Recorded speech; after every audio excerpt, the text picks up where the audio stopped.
So hi, for the third part of our discussion on functions, we have here operations on functions.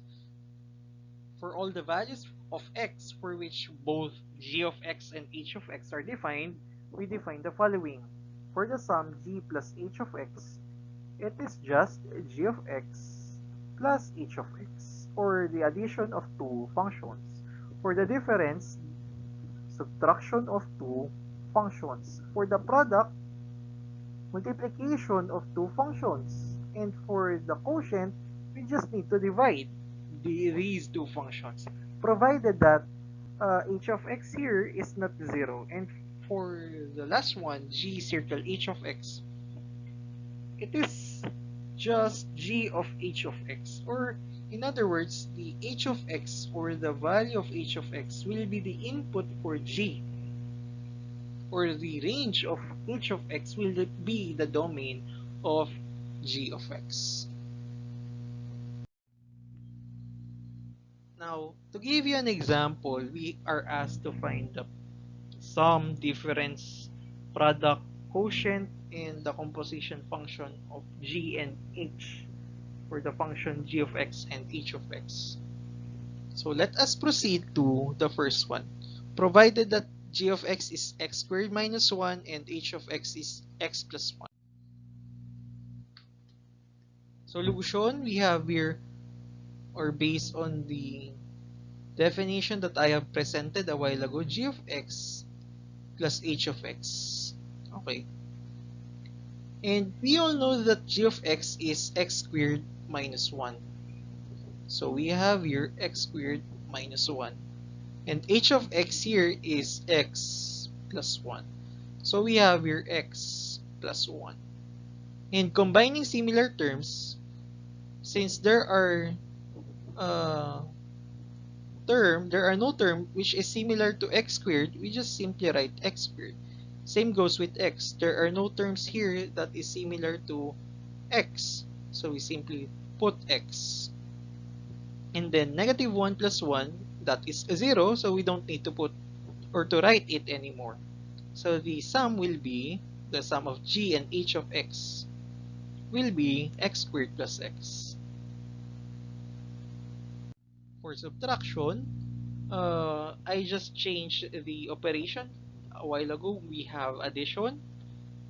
Here we have subtraction. So we're just going to subtract these two functions. Same procedure. We're just going to combine similar terms. But in this case, we have here negative x or minus x minus 1. Maybe some of you will ask, sir, why is it minus 1? Now, if we're going to recall, we have here negative sign or subtraction sign, and we have here negative 1. Okay? We cannot see negative 1 here, but it is present. And we multiply, or since we have here parentheses, we multiply it to x, and we also multiply it to 1. So we have here negative x or minus x minus 1.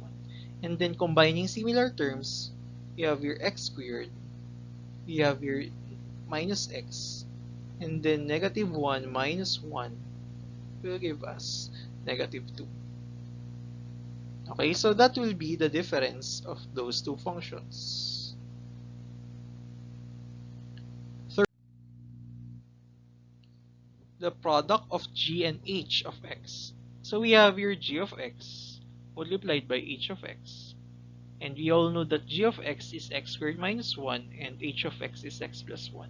If you are familiar with FOIL method, most likely you have encountered that on your junior high school. To be more specific, grade 7 class or grade 8 class. We are to multiply the first terms which are x squared and x. So x squared multiplied by x will give you x cubed. That is the product of the first terms. How about the outer term, which is O, outer, FOIL method, first, outer, inner, last. First, now we have here the outer, x squared multiplied by 1, that will give us x squared. Inner, negative 1 multiplied by x, negative x. And last, negative 1 multiplied by 1, negative 1. So this will be the product. Sir, are there no terms that will be combined based on what I have seen? Okay, based on our assessment, if we're going to assess this answer, there are no similar terms. So the answer will be that x cubed minus x squared minus x minus 1. How about for the product or the quotient rather? So g divided by h of x. That is g of x over h of x. Okay? Replacing g of x and h of x by their values, we have x squared minus 1 all over x plus 1. For the denominator, of course, it should not be equal to 0. So for the numerator, we can factor it using difference of two squares. So we have x minus 1 and x plus 1.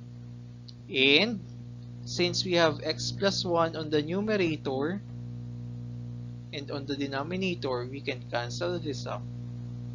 So the answer will be x minus 1.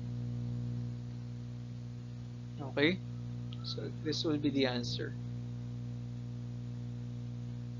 or the quotient of these two functions. For the last example, for this set, we have g circle h of x. Again, we can rewrite it as g of h of x. But h of x, as we all know, that is equal to x plus 1. So we have here x plus 1 because we replace h of x by x plus 1. Since we have g of x plus 1, we will replace here, or this one was replaced by x plus 1. So this one will also be replaced by x plus 1. So instead of writing x squared minus 1, we have here x plus 1 squared, or the square of x plus 1 minus 1.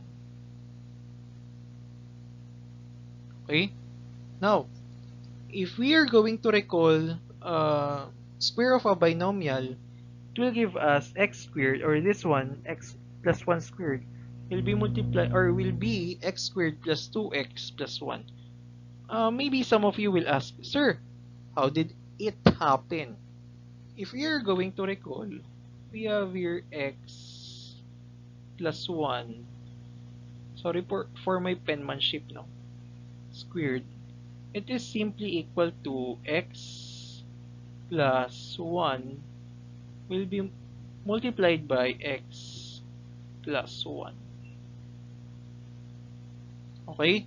So, again, as I have said a while ago, FOIL method, x times x, we have here x squared.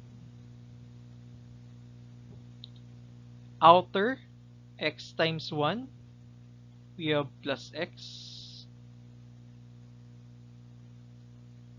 plus inner, 1 times x, we have x, and last, 1 times 1, we have here 1. And if we're going to combine these two terms, it will give us 2x. So we have here x squared plus 2x plus 1. Okay? I hope that one is clear, no? And by the way, this one is squared. Okay? This one is 2. Okay. Now, we have here x squared plus 2x plus 1 minus 1. And again, combining similar terms, this will give us 0. So we don't need to write it anymore. So the composition function will be x squared plus 2x.